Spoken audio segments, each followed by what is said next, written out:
జై శ్రీరామ్. ఈరోజు మీకు ఒక మంచి టేస్టీ అయిన రెసిపీ చూపిస్తున్నాను. ఇది అరుదుగా దొరుకుతుంది, ఇప్పుడు మార్కెట్లో దొరుకుతుంది. అదేనండి ఆకాకరకాయ, బోడకాకరకాయ. దీంతో పులుసు చేసుకోవచ్చు, ఫ్రై చేసుకోవచ్చు. పులుసు ఇంతకుముందు చేశాను, ఇప్పుడు ఫ్రై చేస్తున్నాను. అది ఎలా చేసుకోవాలో చూడండి. మీరు మార్కెట్ నుంచి ఈ బోడకాకరకాయలు తీసుకొచ్చిన తర్వాత శుభ్రంగా కడిగి నీళ్లు పోసి, అంటే అవి మునిగేంత వరకు నీళ్లు పోసి స్టవ్ మీద పెట్టండి. అవి ఉడకాలి, అంటే మెత్తగా తుకతుక ఉడుకుతుంటే వాటిని ఇలా తీసి చూసినప్పుడు పైన ఇలా చేతితో రాస్తే ఆ పొట్టు అనేది మన చేతితోటి వచ్చేస్తూ ఉంటుంది, అంటే అది ఉడికిపోయింది అన్నట్టు. ఆ పైన ముళ్ళు ముళ్ళులాగా ఉంటే తినాలనిపించదు చూడ్డానికి కదా. అందుకని వాటిని కొంచెం ఇలా ఊపేస్తే అదంతా పైది పోతుంది. పైది పోయిన తర్వాత వాటిని ముక్కలుగా కట్ చేసుకొని, మీకు ఏ సైజు కావాలంటే ఆ సైజు కట్ చేసుకొని పక్కన ఉంచుకోండి. వీటిలోకి ఉల్లిపాయలు, పచ్చిమిరపకాయలు, అల్లం వెల్లుల్లి ఇలా అన్నీ పక్కన ఉంచుకొని పొయ్యి మీద గిన్నె పెట్టుకొని, అది వేడెక్కిన తర్వాత నూనె వేసుకొని, అంటే ఒక 2 స్పూన్లు, మీ కూర పావు కేజీయా అర కేజీయా దాన్ని బట్టి వేసుకోండి. ఇప్పుడు ఇక్కడ 2 స్పూన్ల నూనె వేసాను.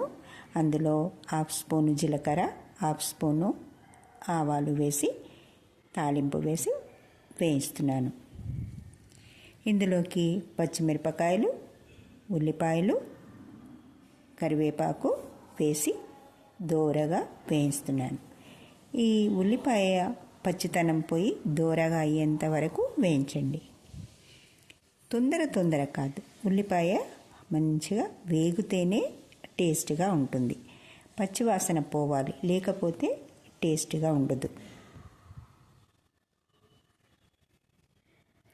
ఉల్లిపాయ మంచిగా దూరగా వేగిన తర్వాత అప్పుడు అల్లం వెల్లుల్లి వేసి, అది కూడా పచ్చివాసన పోయేంత వరకు వేయించి అప్పుడు కూరగాయ వేద్దాం. ఇలా ఉన్నారు, అందరు బాగున్నారు కదా.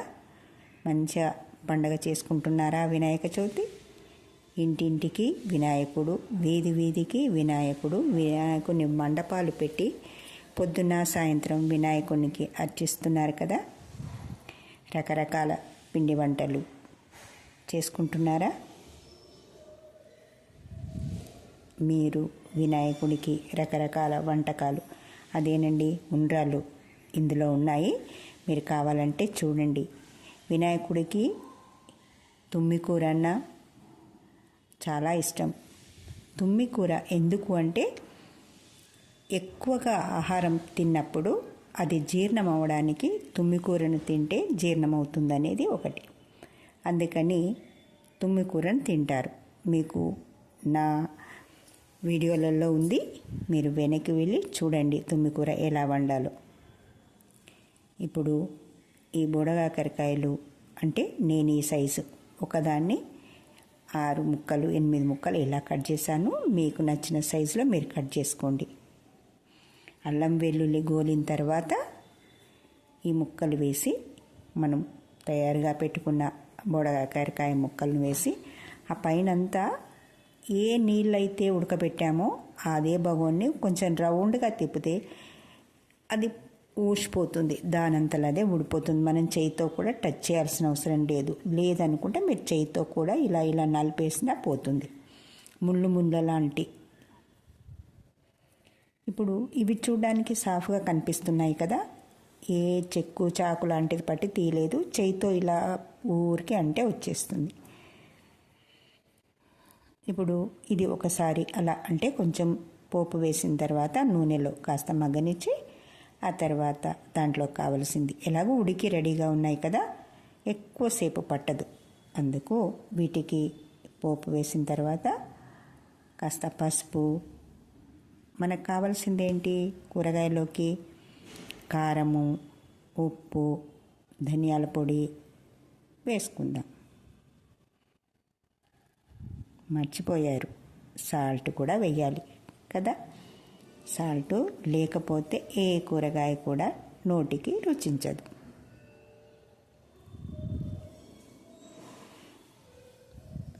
కారము ఎక్కువగా తినాలనుకుంటే ఎక్కువ వేసుకోండి. అది కారం ఎక్కువ లేదు కనుక 2 చెంచాలు వేసినట్టు కనిపిస్తుంది. మేము తినే కారం చాలా తక్కువ కారం ఉంది, అందుకని 1 స్పూను సాల్ట్ ఎప్పుడు ఎక్కువ వేసుకోవద్దు, కాకపోతే దానికి సరిపోయేది. ఇప్పుడు ఈ 1/2 కేజీ కూరగాయకు 1/2 స్పూన్ సరిపోయింది నాకు. ఎక్కువ తినడానికి కాదు, ఎక్కువ ఉండకుండా ఉండడానికి అంత సరిపోతుంది. అది